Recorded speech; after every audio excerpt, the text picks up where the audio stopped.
ঈদ মানে খুশি, ঈদ মানে আনন্দ। তবে ঈদের আনন্দ শতগুণ বেড়ে যায় পরিবারের সবাই যদি একসাথে থাকি।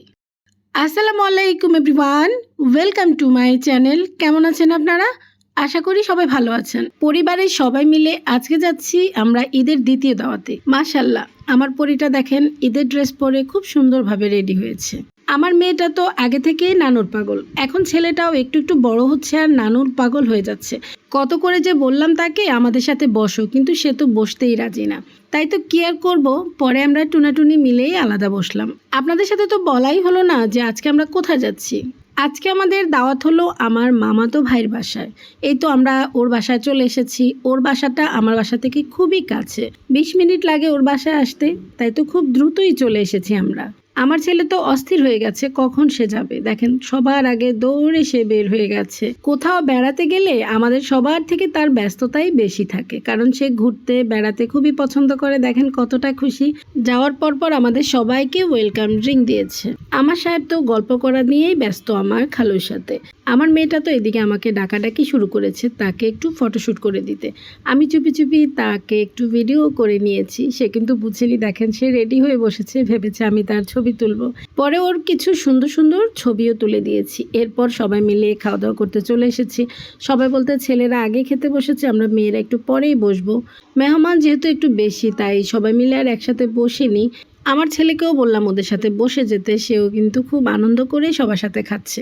আমার মা তো আজকে অনেক খুশি, তার কারণ হলো ভাই বোন সব একসাথে হয়েছে, তার সাথে আবার আমার নানুও আছে। সব মিলিয়ে সত্যি কথা সবাই মিলে খুব আনন্দ করেই সময়গুলো আমরা কাটিয়েছি। এরপর দুপুরের খাওয়া দাওয়া শেষ করে সবাই মিলে ছাদে আসলাম।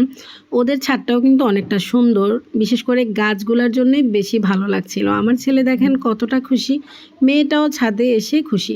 শুধু আমরা যে খুশি তা কিন্তু না, দেখেন সবাই মিলে দাঁড়িয়ে গেছে ছবি তুলতে। এখানে আমার দুই মামা, আমার কাজিনরা, সাথে আমার সাহেবও দাঁড়িয়ে গেছে। এরপর আবার আমার খালুও অ্যাড হলো।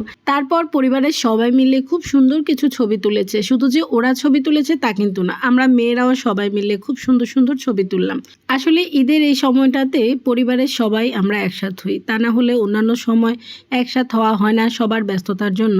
এরপর আমার ফ্যামিলি মিলে আমরা সবাই কিছু ছবি তুললাম, খুব মজা করলাম, খুব সুন্দর সময় কাটালাম ছাদে। তারপর এই তো সবাই মিলে আমরা নিচে নেমে যাচ্ছি। ছাদ থেকে নেমেই দেখছি এত সুন্দর আয়োজন আমাদের জন্য। আমাদের বাসায় মিষ্টি আইটেম আমার সাহেব খুব পছন্দ করে, তাই তো দেখেন সবগুলো আইটেম সে একটা একটা করে দেখছে আর আমাকে দেখাচ্ছে।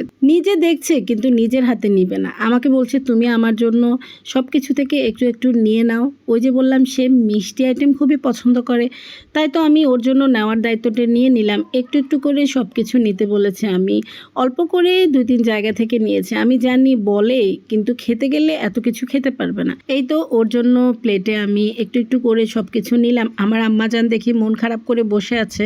আমি বললাম তোমার জন্য কি একটু নিব, কিন্তু না, সে আমার মতো মিষ্টি আইটেম খেতে বেশি একটা পছন্দ করে না। সে বাসায় যাওয়ার জন্যই তাড়া করছিল।